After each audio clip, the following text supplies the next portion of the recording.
Another weekend preview, and it's a big weekend of racing, some top class action, and as a result we've got the big gun in Timeform to preview it, Jamie Lynch. And we're doing this at 11:30 because I'm jetting off to York as soon as we finish this to part pleasure, part work there this afternoon. Busy man. Yeah, of course.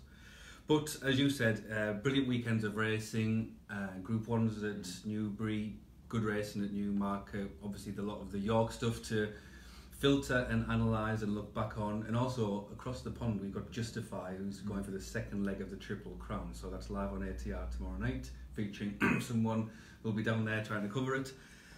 So right across the world it's a big weekend, but we're going to focus on Newbury, where there's a Group 1 in its own right.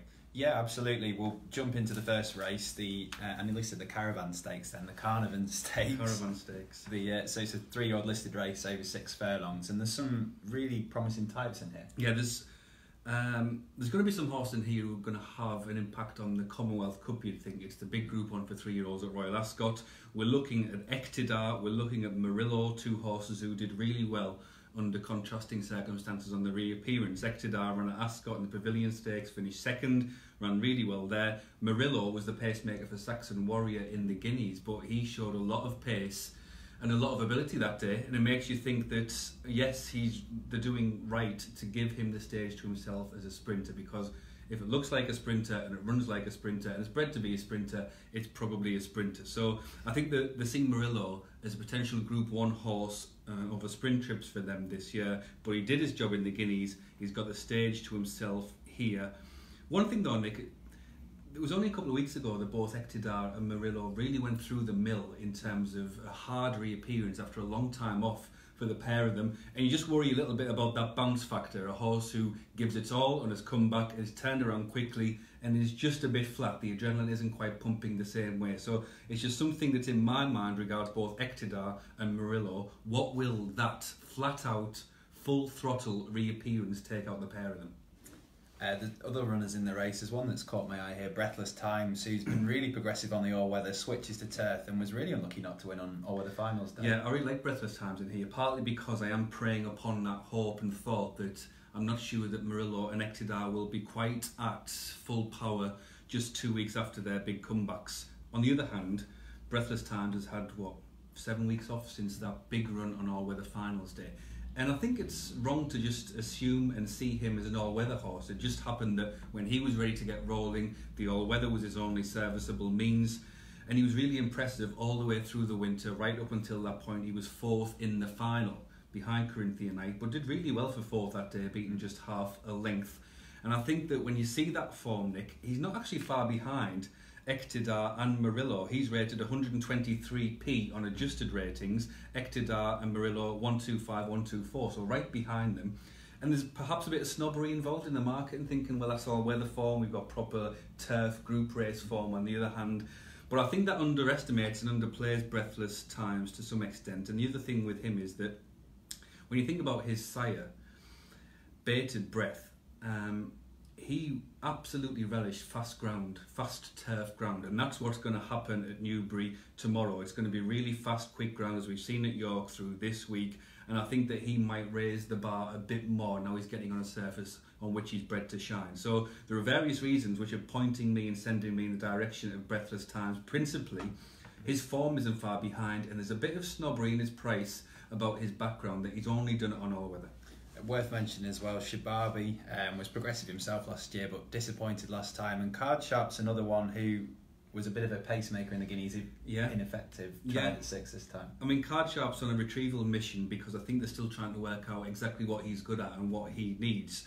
Shababi's interesting in that he's got one big time figure. He only won a 4 in a race at Doncaster. And when you get wide margin winners in a strung out field like that, it's often hard to really evaluate what that performance is worth. But the time performance, the analysis of the clock says that he's worth every bit of his rating from that, and his rating is right up there with Echtidar and Murillo, splitting those two at the top. So if you believe in time, then I think that Shababi is a strong pointer for you here, because again, the market isn't really with him. Jim Crowley's riding Echtidar. He has to, the first string of Hamdan Al Maktoum, because that one's up and running and ran so well at Ascot. But if you're a believer in times, then Shababi is a big price if you're a believer in the people see the all-weather as the lesser cousin, the poor relation, then I think so. The Breathless Times is probably the one to be with for me. And very, very, very quickly, easy to forget about Juliet Capulet because she's actually got group form, winning the Rockfall last year. Won the Rockfell, ran the Breeders' Cup Juvenile Turf. She was thought good enough by John Gosden to take her out there. She's never run it as short as 6 furlongs before, but the way that she races, she's an aggressive horse who uses a lot of speed to get in the position. She really does look a natural sprinter. The problem with her is that she's coming in cold, having been out since that run in America last November. So up against a really hot field of up and running sprinters who are really on their mettle right now, she might find it a bit of a shock to the system trying sprints for the first time. Okay, so Breathless Times. Breathless Times for me, yeah, I like that. Okay, we'll jump into the Al Rayyan Stakes. Al Rayyan Stakes. Al Rayyan Stakes, Aston Park. It's registered as, yeah. Very easy to get sucked in with these sponsor names. A Group 3 contest, and it's generally a stepping stone to bigger and better things. And we've won here in Crystal Ocean, odds-on favourite and potentially the class act. Yeah, there's the Americans have a term which is called a maintenance race, which just means a screw tightener, in effect, a race as a means to an end that will get a horse to its ultimate objective. Now, Crystal Ocean's had one of those already at Sandown at 1.25 miles, and even though he scrambled home that day from Fabricate, it was really significant that he still managed to win. And I think it's really significant that he was out, up and running so soon in his big 4-year-old season, because I think this horse has got big business in the summer, as you said. I see this, Nick, as another simply a maintenance race to get him where he needs to be. And where he needs to be is the Hardwick Stakes at Royal Ascot. If you're anywhere near the paddock tomorrow at Newbury, have a look at Crystal Ocean in the flesh, because you might just see the words Hardwick Stakes written in him, because he's got that race written all over him from almost when he finished second last year in the St. Ledger. He just looked like that perfect race. So on Timeform ratings, Nick, look, there's not much between him, Raheen House, Second Step, Scarlet Dragon. There's only a few pounds, but I think that really underestimates the real power of Crystal Ocean and tells us that we've yet to see the full model in terms of how good he really is. He's the only one there with a Timeform P, that says a lot, and he's just on a different trajectory from the others. The others are all exposed, have had their chances in these sort of races, whereas I really think the Crystal Ocean is going to relish going back up to 1.5 miles, and I just think he's got bigger dates ahead. So he's odds on. What price is he about, Nick, as we stand? 13 to 8 on. Yeah, I think that's totally understandable. I wouldn't be surprised if this horse went off 2 to 1 on, or even shorter than that, because I just think he's in a different plane to the rest of them. If he does underperform, which one would be most likely to take advantage? Would it be Second Step? Really reliable at this level. Really reliable. I mean, he hasn't always been reliable, but last year was his first season with Roger Charlton. He never finished out the first 3, did he, in any of his races, and sort of turned inside out in terms of what we thought and expected of Second Step. And with Jamie Spencer on board, he'll have a plan in his mind of how he might be able to beat Crystal Ocean. It's a big ask, especially first time out, but I think that he'll be tried to be delivered late. And in that case, he does make sense for a pocket pinching, hoover-upping either second in the exacta with Crystal Ocean, or if Crystal Ocean underperforms, as you said, and he has done things wrong in the past in terms of he's not always raced so efficiently, then perhaps Second Step. But I sort of really hope that Crystal Ocean turns it on a bit at Newbury tomorrow, because I think that he's a proper Group 1 horse. Okay, no puns there. I was trying to think of one, but the Crystal Ocean. Yeah, you got a bigger field to attack for the next field and go puntastic. Yeah, London Gold Cup Handicap up next, and won by a really highly progressive one last year called Defoe, and we've got a stablemate in this who's hoping to emulate him. Yeah, good point to make about that history of this race. This is a handicap, but it's really a graduation to group races. We've seen that time and again. Defoe, Imperial Aviator, Time Test, Cannock Chase, Alcazim. Winners of this race tend to go on and prove themselves pattern performers. And it does look, from what we've seen so far, as if the one you could point to and say, well, I think that's going to make a group horse is this Massar. Now, spelled differently from the Massar who was finished third in the Guineas and won the Craven. More A's, more R's. I wonder if there's a different meaning, or whether it's just like a Kukash sort of way of getting a different gate in there. I think they just add another letter in. When it comes back on the Jockey Club name already taken, just put another A somewhere and that'll be fine. But this all started last year with Massar. 2 runs as a 2-year-old. Firstly, he ran in probably the best novice stakes that was run at Newmarket last year, won by Key Victory, finished third there, and then knocked your eye out and knock the time analysis out with what he did on the clock at Lingfield.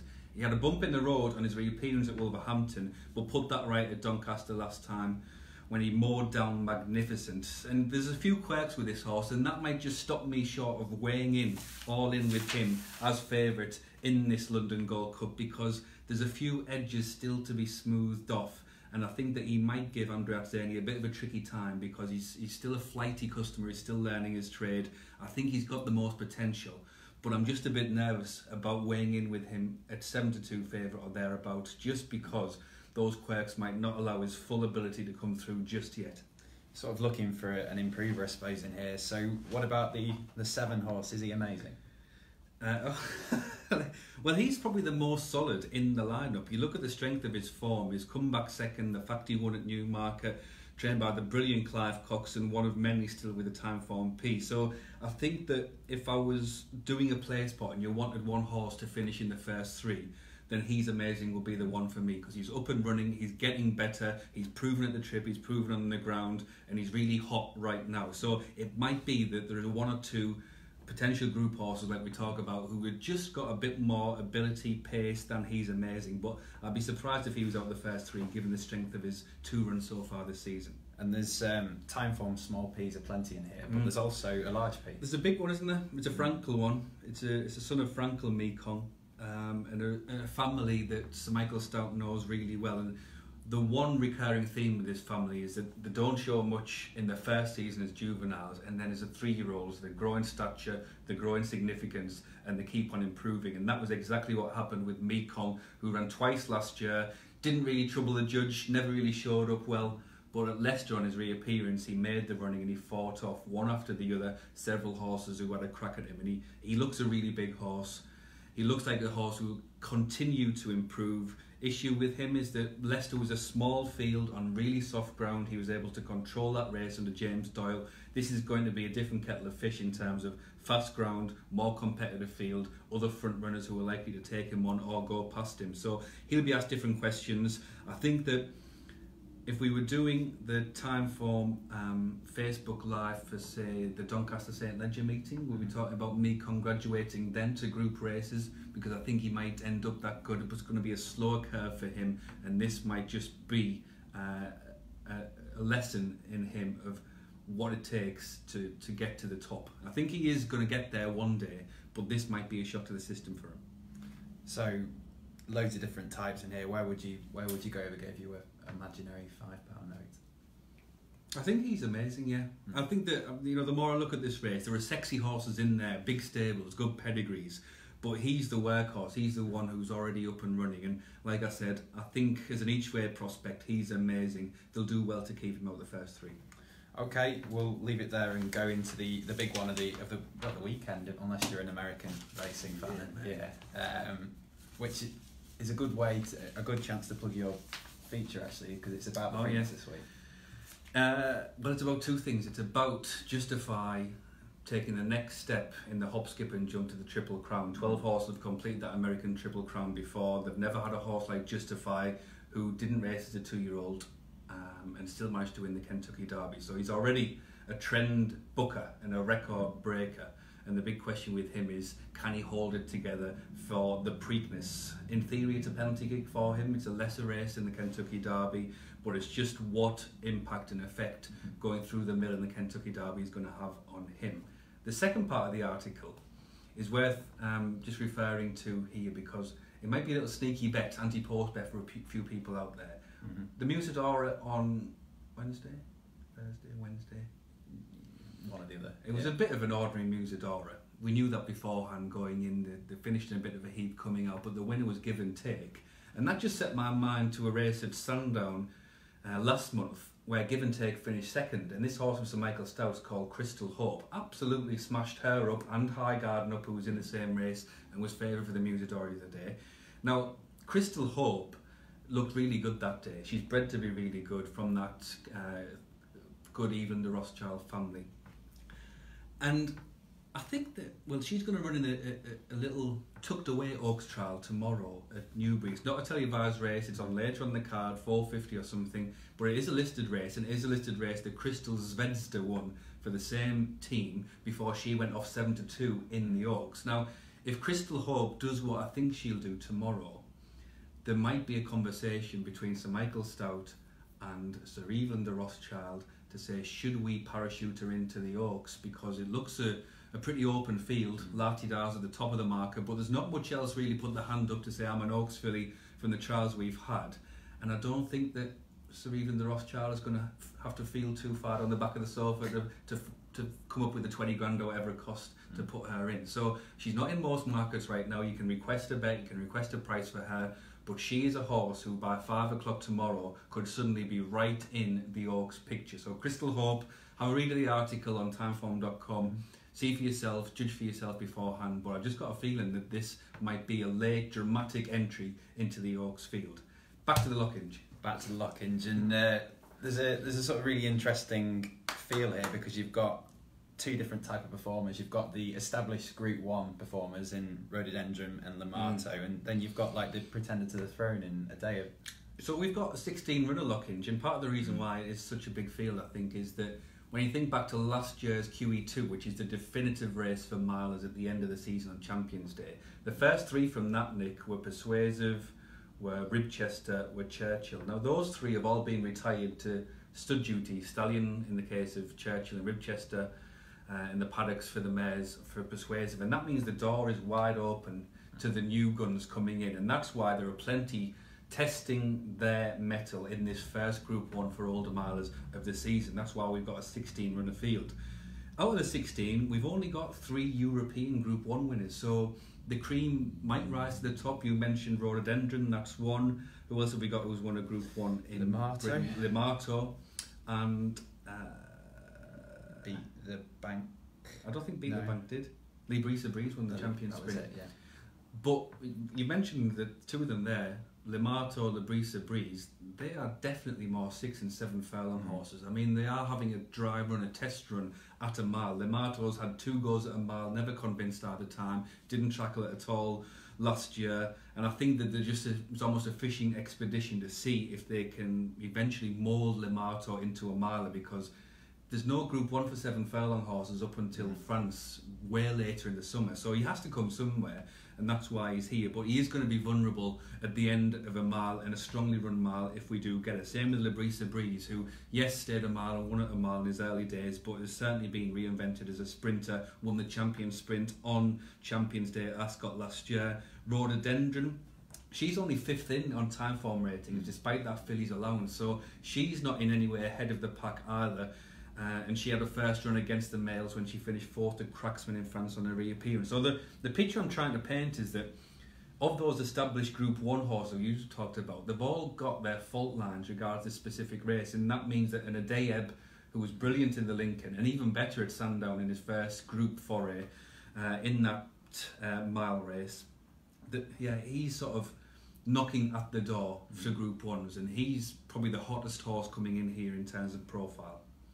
It's interesting though, because we've generally got a few of these that have had plenty of tries, but are there any way you sort of think actually it might be the day for that? I look at Deauville, he's had plenty of goes, but I could see where he could get involved. Yeah, I like Deauville in this, and the reason is that I think he's been slightly miscast and not miscampaigned. It's awful to tell Aidan O'Brien what to do, isn't it? But he's forever running this horse over a mile and a quarter in small fields, and he's got a few eccentricities, I think, Deauville, which means that he's never quite compiled the CV that his ability has suggested he should have done.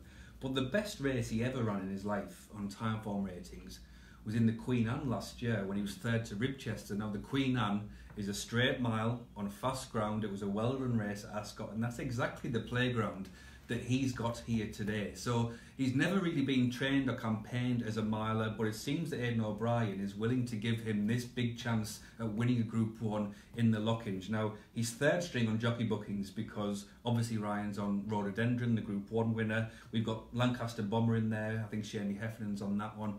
But Deauville, ridden by Wayne Lord, and there's a chance that people just see that, oh, well, he's 3rd string Ballydoyle. But how many times have we seen a 3rd string of Ballydoyle be good enough to beat all the rest? And there's certainly a case to be made for Deauville in that the one time that he really sort of took his superhero mask on and showed what he was all about, was in the exact same circumstances which he's got today. So I think that his price underestimates his ability and underestimates how good he was that one chance he had to shine at a mile. So he's a really interesting run at a big price. Yeah, 16-1 at the moment, David. Yeah. And we've mentioned Addeybb as the one coming in hot, but there is another improver here in Zabeel Prince. Yeah, so when Addeybb won the Lincoln, half an hour earlier on the same card over the same course and distance, Zabeel Prince won a smaller field, Doncaster Mile, they call that. But the time was very, very similar. And considering that Zabeel Prince had to do all his own work that day, it was an impressive effort by him to run so well. And obviously with these Roger Vary and lightly raced 4-year-olds, there's sometimes no stopping them in terms of the improvement they can make. So yeah, what price is he, Nick? About between 8s and 11s, depending on right, yeah. Well, he should be a single figure price based on his profile and the fact that with most of the rest, we sort of know what they're good at, we know how good they are, but with him, he's still a bit of an open book, and he could easily improve another 5, 6, 7 pounds, in which case he's suddenly right on the premises. So, yeah, actually Deauville is a speculator, is a flyer. But in terms of looking at the make of the field and looking at the individual profiles of the horses, Zabeel Prince makes a lot of sense. He's the only one of only two in there with the P, the other one being Addeybb, but there's not much between them on a literal reading of that time performance and comparison at Doncaster. I look at, we've name dropped Beat the Bank already. He was formerly the hot horse last year. He's lost his mojo a bit because he was nowhere to be seen in the QE2. But is he worth another chance? On ratings, he's right up there. He's only £1 behind Addeybb, £2 behind Limato. We know he's a proper miler as well, that horse. It's just a case of starting afresh, back to the drawing board after that lacklustre run at Ascot on Champions Day. He was 4-1 for the QE2, shorter price than Churchill that day, and it's just reflective of the progress he made. And he was clearly expected to do good things. So my issue with him is that he might have bigger fish to fry later in the season, and this might be more a means to an end. But still, in terms of a rating, he's probably as good as anything in there. What was the story with him, by the way, in the QE2? The owner is that King Power guy, isn't it? The Leicester City throws the money at the fair play. He throws the money at horses. But he was also throwing special water on this horse beforehand. Remember when someone found one of they found water being squirted on this horse, and it was just purely for good luck. And it was the water was tested thoroughly, but it was just water which meant a lot to the owners, and thought it would bring the horse good luck. In the end, it brought them bad luck in that all eyes were suddenly, he was dragged in the steward's room, the horse ran terribly, it didn't work out. But yeah, the water being squirted on Beat the Bank, I'm not sure whether that'll happen again at Newbury tomorrow. Did they get in trouble for that in the end, or did they just get a bit of it? I think there was one of them. Yeah. There might have been a cursory, gives a few grand. But apart from that, I don't think there was too much repercussions. How about Labrisa Breeze? Because he's got to be one of the most likeable runners in training, and he has shown form over a mile. He ran a screamer in the Royal Hunt Cup a couple of years ago. That's right. Did he win or nearly win? He had it all go the wrong way. He was on the far side, right, I think, and ran a screamer. Yeah. The issue with horses like him, though, is when they've been campaigned and trained to sprint, it can be very hard to remould them and turn them into a milers. Because when you think about it, what you're doing is training speed into them all the time. That's why he was able to win the champion sprint, because of the turn of foot and speed. And suddenly, you imagine that horse, he breaks out the stalls at Newbury tomorrow. He says, right, come on, let's get going like I normally do.